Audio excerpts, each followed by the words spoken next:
참 예수님,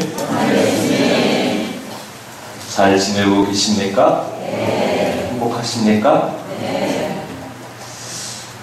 어제 교구의 모든 시부님들이 모여서 사제연수를 했습니다. 원래 이제 사제연수가 강화신학교에서 일주일의 여정을 통해서 계획이 되었는데 메르스 때문에 사제연수를 하지 못했어요. 시부님들이 여러 가지 사목생활을 하시면서 굉장히 이렇게 힘겨운 여정을 걸어가고 계십니다. 시부님들이 기도를 통해서 하느님께 당신들의 삶을 온전하게 봉헌해드리고 맡겨드리지만 인간적인 나약한 모습 때문에, 인간적인 연약한 모습이 있기 때문에 때로는 넘어지기도 하고 때로는 주저앉기도 합니다. 결국에는 실망하고 좌절해서 사제생활을 포기하시는 분들도 있습니다. 그래서 사제의 여정을 걸어가면서 여러 가지 장애가 되는 것들을 잘 극복할 수 있게끔 전문가분을 모셔다 놓고 하루 종일 강의를 들었습니다. 굉장히 이렇게 은혜로운 강의였는데 그분이 이제 심리학자이십니다. 미국에서 대학교에서 학생들을 가르치고 계시는데 자매님이세요. 제가 심리학을 굉장히 별로 좋아하진 않습니다. 그렇지만 그분의 말씀을 듣다 보니까 단순하게 학적으로 공부를 하신 분이 아닌 것 같았어요. 기도하는 분이셨기 때문에 하느님의 특별한 체험을 가지고 계셨기 때문에 많은 신부님들을 이렇게 모셔놓고 당신이 가지고 있는 여러 가지 학적인 그런 지식뿐만 아니라 영성적인 체험을 가지고 신부님과 나누는 시간을 가졌습니다. 그 자매님이 이런 고백을 하셨어요. 굉장히 이렇게 좌절스러운 그런 상황이 있었다고 합니다. 지금까지 삶을 살아오면서 죽고 싶은 순간이 있었다고 합니다. 그 순간께 하느님을 체험을 하게 되었는데 하느님께서 당신을 한없이 자비로우신 그런 눈길로, 사랑스러운 눈길로 바라보시는 것을 느꼈다고 합니다. 하느님을 직접 만나셨대요, 그분은. 근데 신부님들은 이해를 하지 못하셨어요. 하느님을 만나면 죽는 거지 뭐 막 그러시더라고요. 근데 하느님을 체험하신 분들은 하느님을 만났다고 그렇게 고백을 하지요. 하느님을 실제로 만났기 때문에 고백을 하는 거예요. 하느님께서 사랑스럽고 자비로우신 그 눈길로 바라보시면서 내가 너에게 원하는 것은 아무것도 없단다 이렇게 말씀하셨어요. 내가 너에게 원하는 것은 아무것도 없단다. 하느님께서 우리에게 원하시는 게 아무것도 없대. 그 자매님에게 원하시는 게 없다는 말씀이 아니에요. 우리 모두에게 원하는 게 아무것도 없다. 하느님께서 우리를 사랑하셔서 당신을 포기하시고 우리를 사랑하셔서 우리의 죽음을 가져가시고 우리의 구원과 생명의 문을 열어주셨어요. 하느님께서 당신을 포기하시고 우리를 선택하셨다는 것. 근데 우리에게 원하시는 게 하나도 없대. 단 네가 행복했으면 좋겠다. 이렇게 하느님께서 음성을 들려주셨다고 합니다.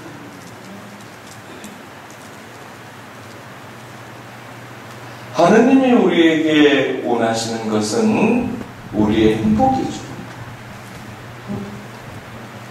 당신을 포기하시고 우리를 선택하신 이유가 나의 행복이에요. 나의 행복. 세상이 주는 행복이 아니라 당신께서 주시는 행복입니다. 순간적으로 사라져버리는 그런 행복이 아니에요. 세상이 주는 그런 만족이 아닙니다. 하느님 당신께서 우리에게 주시는 그런 만족입니다. 영원히 사라지지 않는 겁니다. 하느님의 그 음성을 듣고 죽을 것 같던 그런 상황을 이겨낼 수가 있었다는 그런 말씀하셨어요. 마음속에 있는 여러 가지 좌절과 절망이 그 순간 다 사라졌다고 합니다.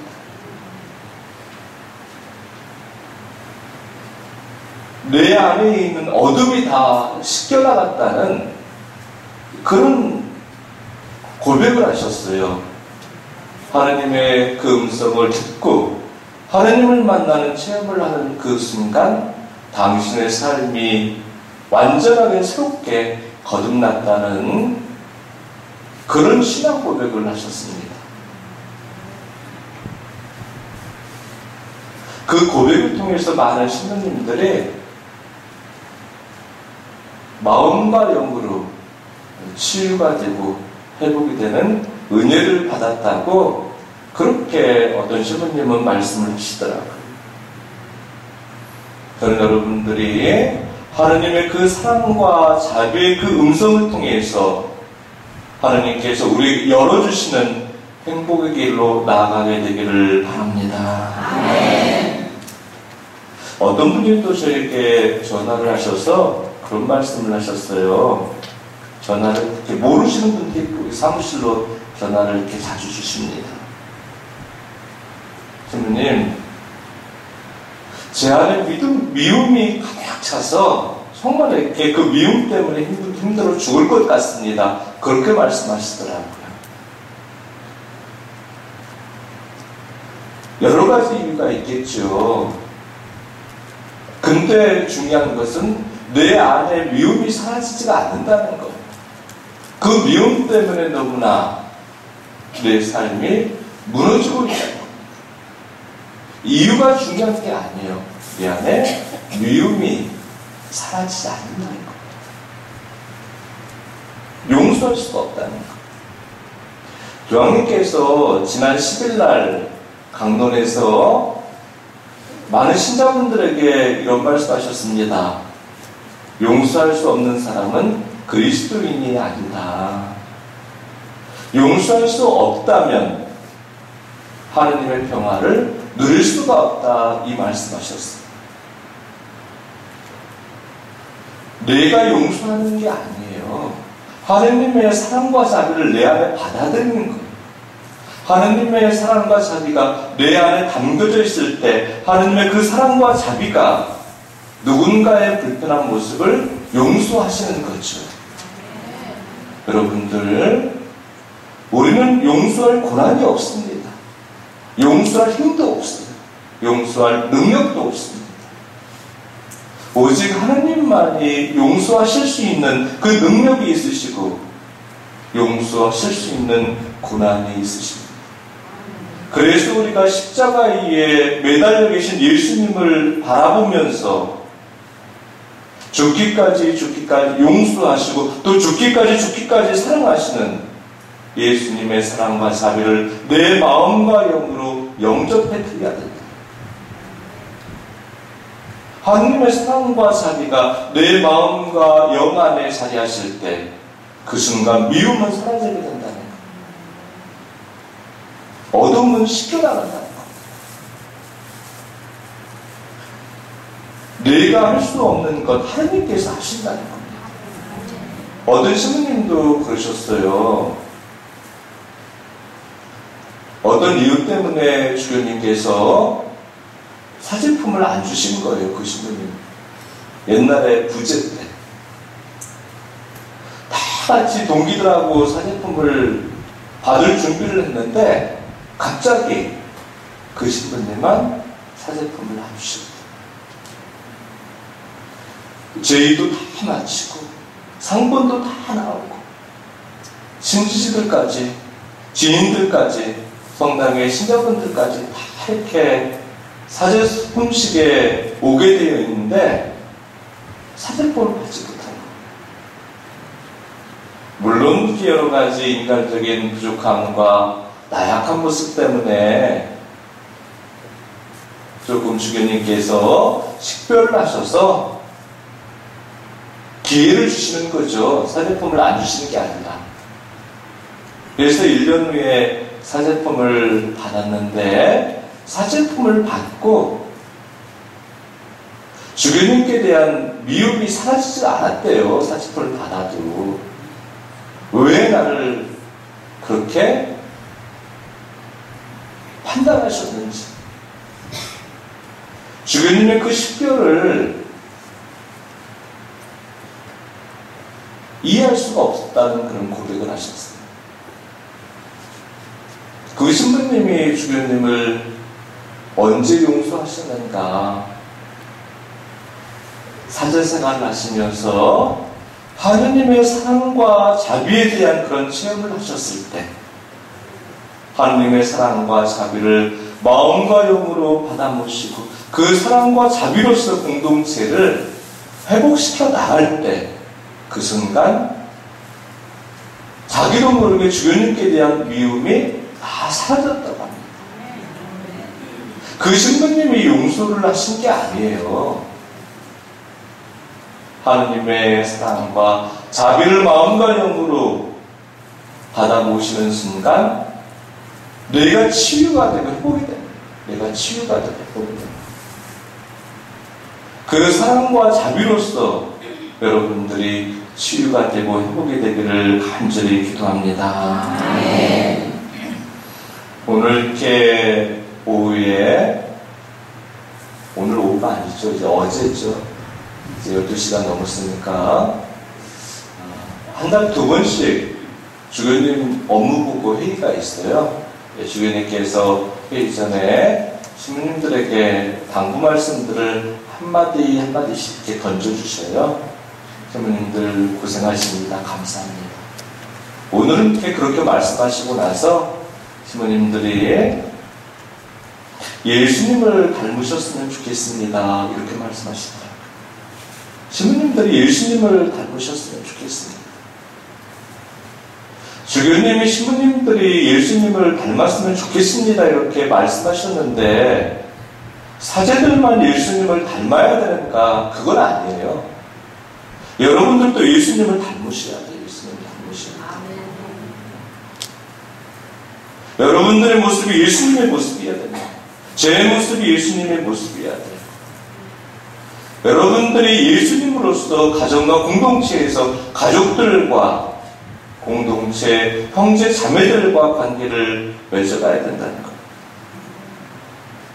예수님을 닮으셨으면 좋겠습니다. 이 물음에는 주교님께서 말씀하신 그 근본적인 그런 의미는 부모님들 예수님이 걸어가신 길을 똑같이 걷고 있습니까? 이 물음이에요. 공동체를 위해서 예수님께서 사제들에게 맡겨주신 신자들을 위해서 예수님처럼 십자가를 짊어지고 걸어가고 있는가? 많은 사람들의 상처와 아픔의 그 치유와 회복을 위해서 대신 예수님처럼 고난과 아픔을 받아내고 있는가?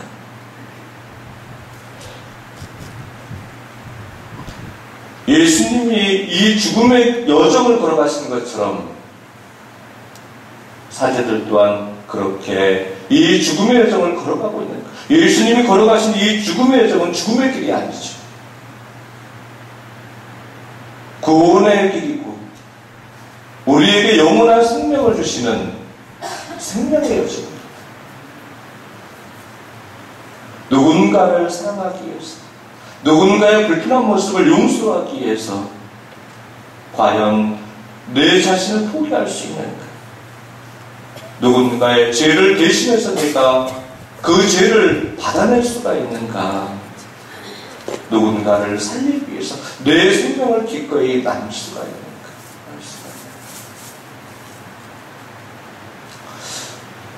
어떤 신부님이 우리 교구청에 어린 신부님이 어리지 않는 40 약간 안 됐죠?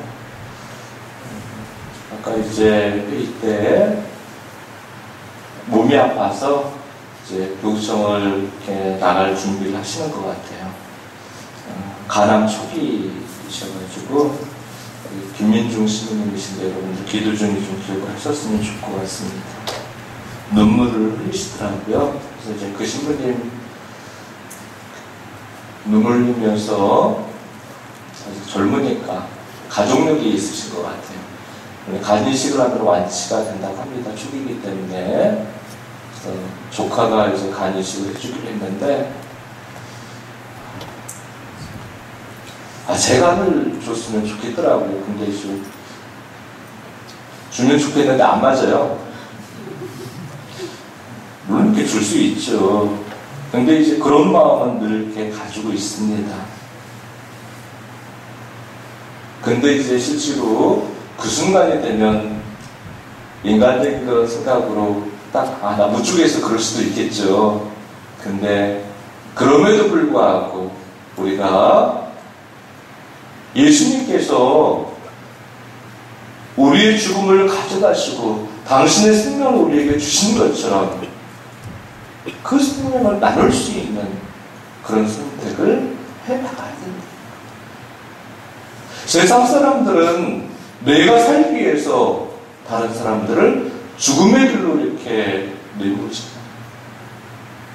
내가 일어서기 위해서 다른 사람을 밀어뜨리잖아요. 내가 앞서가기 위해서 다른 사람들을 끌어내야 됩니다. 우리는 그래서는 안 된다는, 그래서는 안 된다는. 인간이 네 가지 본성을 가지고 있다고 합니다. 첫 번째는 악마의 본성이기 때문에 악마의 본성. 누군가 나를 사랑하고 누군가 나에게 여러 가지 좋은 마음으로 다가와도 내가 그걸 거부한다는 것. 그 호의를 아픔으로 갚는다는 겁니다. 악마의 본성, 악마의 본성. 내 불편한 모습에 대해서, 내 인간적인 나약한 모습에 대해서 자비로서 나를 품어줬는데 그 사람을 배신하는 것. 악마의 본성, 악마의 본성. 두 번째는 동물적인 본성이 있다고 합니다. 동물적인 본성. 누군가 나를 해치려고 하면 내가 해치는 것. 누군가 나를 아프게 하면 내가 그 사람을 아프게 하는 것. 동물적인 본성, 동물적인 본성. 미워하면 미워하고 사기치면 나도 똑같이 사기치는 것. 세 번째는 인간의 본성, 인간의 본성. give and take. 나를 사랑하면 똑같이 사랑해주는 것. 나에게 기쁨이 되어주면 똑같이 기쁨이 되어주는 것. 나에게 무엇인가 나눠주면 나 또한 똑같이 나눠주는 것. 인지상정. 인간의 본성이라 인간의 본성. 네 번째, 하느님의 본성. 우리는 하느님의 본성을 가지고 살아가는 사람들이에요. 내가 주님을, 예수님을 마음과 영으로 영접한 순간 내 인간의 본성은 사라지는 것. 그 인간의 본성에, 동물적인 본성에, 악마의 본성에 붙들려서 우리가 살아가면 안 돼. 하느님의 본성으로 살아갈 수 있어요. 죽기까지 우리를 사랑하시는 하느님의 그 사랑. 향나무 있지 않습니까? 향나무. 향나무 중에 백단향이라는 나무가 있다고 합니다. 그 나무는 향이 굉장히 진하다고. 근데 그 나무를 도끼로 치면 그 도끼에 그 향이 배어난다고 합니다. 누군가 나를 무너뜨리면 그 무너뜨린 사람에게 하느님의 향내가, 하느님의 사랑, 하느님의 자비가 묻어나야 된다는 것. 그게 하느님의 본성이에요. 하느님의 본성.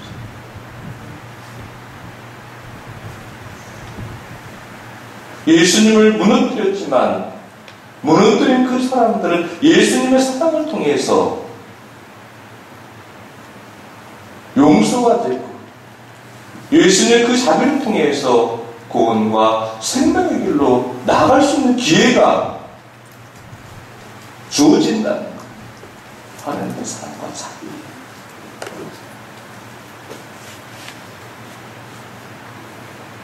예수님을 닮는 사람이죠. 그리스도의 향기가 나는 사람이죠. 여러분이요. 우리 자신들. 세상을 사랑하는 데 있어서 우리에게 많은 것들이 필요합니다. 내 입을 즐겁게 하는 것, 내 눈을 즐겁게 하는 것, 내 몸을 즐겁게 하는 것. 세상적인 많은 것들이 우리가 세상을 사랑하는 데 있어서 필요하지요. 그렇지만 예수님을 믿고 있는 사람들, 하느님의 본성을 가지고 사는 사람들, 우리 그리스도인들은 그런 것들이 우리 믿음 생활에, 우리 삶의 목적이 되어서는 안 된다는 겁니다. 세상의 만족 때문에 하나님을 포기해서는 안 된다는 것. 우리의 목적은 하느님에 대한 하나님을 바라보고 하나님을 소망하면서 하나님께서 우리에게 주시는 영원한 생명, 구원이 우리 믿음 생활의 목적이 되어야 된다. 세상의 욕망 때문에 하나님을 포기해서는 안 된다.